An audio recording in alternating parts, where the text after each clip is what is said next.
Customer के साथ अगर कस्टमर आपकी दुकान पर चौथी बार आ जाए तो ये समझ लीजिए कि वह आपके प्रोडक्ट, आपकी चीज को पसंद कर रहा है। उसके साथ फिर आप पर्सनल रिलेशन डेवलप करिए। उसके लिए कुछ नहीं करना रहता है, थोड़ा उसको प्रमुखता देनी रहती है। मैं इलाहाबाद में जहां रहता था, वहां पर हमारे पास में एक बनिया था। उसने अपने काउंटर पर ही मशीन से चाय बनाने वाली मशीन लगा ली थी। लेबर क्लास और ये सब आते थे, कुछ नहीं, सामान खरीदो भागो। और वही नौकर, वही मजदूर, वही लेबर जब अपने मालिक का पर्चा लेकर आता था 2000 के सामान का, तो उसको वहीं पर एक कप चाय दे देता था। और आप ताज्जुब मानेंगे कि मात्र एक कप चाय के लिए उसके पास 2-2, 2.5-2.5 किलोमीटर दूर से लोग पर्चा लेकर के आते। और वो वहां पर सुबह 6 बजे दुकान खोलता था, रात 11 बजे तक सांस लेने की फुर्सत नहीं होती। ये क्या है? पर्सनल रिलेशन डेवलप करना। बड़ा आदमी जो मिडिल क्लास का है वो मॉल जाता है, वो टुटपुंजिये बनिए की दुकान पर सामान लेने नहीं आता, वो मॉल से सामान लेता है। लेकिन बड़े आदमियों के परिवारों के विश्वसनीय नौकर अपने मालिक के ब्याह पर 2500-3000 का सामान लेने के लिए पर्चा लेकर के आ जाते हैं। उन नौकरों को फ्री की एक चाय अगर मिल रही है तो वो 2 किलोमीटर दूर से साइकिल से आएंगे कि चाय पियेंगे, बैठेंगे, गप लगाएंगे और सामान लेके चले जाएंगे। उस चाय की कीमत कितनी है? 6 रुपए। एक कप का चाय की कीमत 6 रुपए आती है। और 6 रुपए की चाय पिला करके वो सुबह से शाम तक कुछ नहीं तो 50-60 हजार का सामान बेचते। ये अपने बिजनेस को डेवलप करने का तरीका है। पर्सनल रिलेशन बनाकर आप उसे डेवलप करते हैं। दूसरा, अभी जैसे अब नया पैटर्न आया बनियों का, ये अपना एक स्मार्ट कार्ड आपको इशू कर देते हैं। उस स्मार्ट कार्ड में आप उसको रिचार्ज करा लीजिए 2000, 3000, 5000 से। जब भी आपका नौकर या कोई आएगा, वो सामान लेगा, वो स्मार्ट कार्ड से स्वैप करेगा, उतना पैसा उसमें ऑटोमेटिक कट जाएगा, कार्ड आपका वापस दे देगा, जिससे नौकर द्वारा पैसे की चोरी होने की संभावना खत्म है।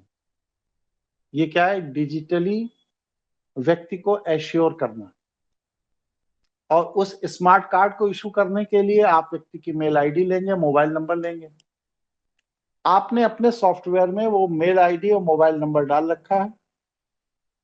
आपकी मैरिज एनिवर्सरी, आपके परिवार में किसी भी व्यक्ति का हैप्पी बर्थडे, आपके मकान खरीदने की तारीख, कार खरीदने की तारीख, सब उसके यहाँ उस रिकॉर्ड में दर्ज है। तो ऑटोमेटिक आपके यहाँ वो मैसेज जा रहा है, happy marriage anniversary, happy birthday Rishi, this that, ये वो सब, ये ऑटोमेटिक सॉफ्टवेयर से हो रहा है। आपको क्या लग रहा है कि साल भर में इसका 8-10 बार मैसेज आ जाता है? तो ये डिजिटली जुड़ने का तरीका है। ये सब कोई बहुत कठिन चीज नहीं, बहुत बड़ी चीज नहीं है, थोड़ा ध्यान देने की जरूरत। आप देखिए, जैसे मॉल वॉल में जाइए तो वहां पे जहां पर खाना लगा करके खिलाते हिलाते हैं, वहां पे क्या है? सब जगह वही 150 रुपए चार्ज करते हैं, कार्ड ले लेते हैं और उसको आप रिचार्ज करा लीजिए 2000, 2500, 5000 से, और फिर आप 3 महीने में उसको यूज करते रहिए। अब आपने 2000 रुपए दे रखा है, 5000 रुपए दे रखा है, तो आप घूम फिर के उसी के यहाँ खाने पहुंचेंगे, उसी मॉल में। तो ये सारी चीजें ये बताती हैं कि आप कस्टमर से कंटिन्यू कैसे जुड़े रह सकते हैं। अगर आपका कोई ऐसा बिजनेस है, जैसे आप कार बेचते हैं या कोई महंगा सामान बेचने का बिजनेस है, तो पर्टिकुलर डेट टाइम पर आपके यहाँ से कस्टमर के लिए 100 रुपए का पिज्जा चला जाना चाहिए, तो कोल्ड ड्रिंक की बोतल चली जाए, या एक कोई बर्थडे पर केक चला जाए। क्या 100 रुपए का है? साल भर में कितना 500 रुपए खर्च होगा 4-5 गिफ्ट में। लेकिन वह 500 रुपए खर्च करने के बाद वह कस्टमर आपका परमानेंट होगा।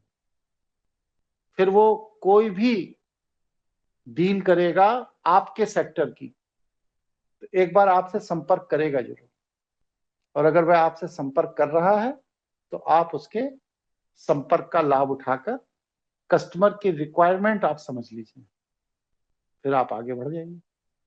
ये सब आईटी सेक्टर के लाभ हैं, एआई के लाभ हैं, जिनसे कि आप अपने बिजनेस को डेवलप कर सकते हैं, आगे बढ़ा सकते हैं। आपको थोड़ा ऐसे लोगों के प्रति अपना बिहेवियर अलग रखना पड़ेगा जो आपके परमानेंट ग्राहक हैं, आदरणीय रिस्पेक्टेबल बिहेवियर रखना पड़ेगा, उनको थोड़ा विशेष महत्व देना पड़ेगा। आपके जो उत्पाद हैं उन उत्पादों पर अगर गवर्नमेंट की कोई ऐसी नीति है कि इसके शुद्ध होने की, अच्छे होने की, स्वास्थ्यवर्धक होने का कोई सर्टिफिकेट गवर्नमेंट देती है, जैसे एफएसएसआई वगैरह है, आईसीआईसीआई है, ये आईएसआई है, इस तरह का है, तो अगर आप ये सब भी लेते हैं तो ये सर्टिफिकेट भी आपके उत्पाद की विश्वसनीयता को बढ़ाता है। तो ये सारी चीजें जो मैं आपको बता रहा हूं, ये अवेलेबिलिटी, उपलब्धता से संबंधित। आपकी ये उपलब्धता जो है, ये उपलब्धता तभी डिफाइंड है जब कंज्यूमर आपके प्रोडक्ट को यूज करे। अगर कंज्यूमर अगर आपके प्रोडक्ट को यूज नहीं कर रहा है तो आप उसे सामान उपलब्ध नहीं करवा पा रहे।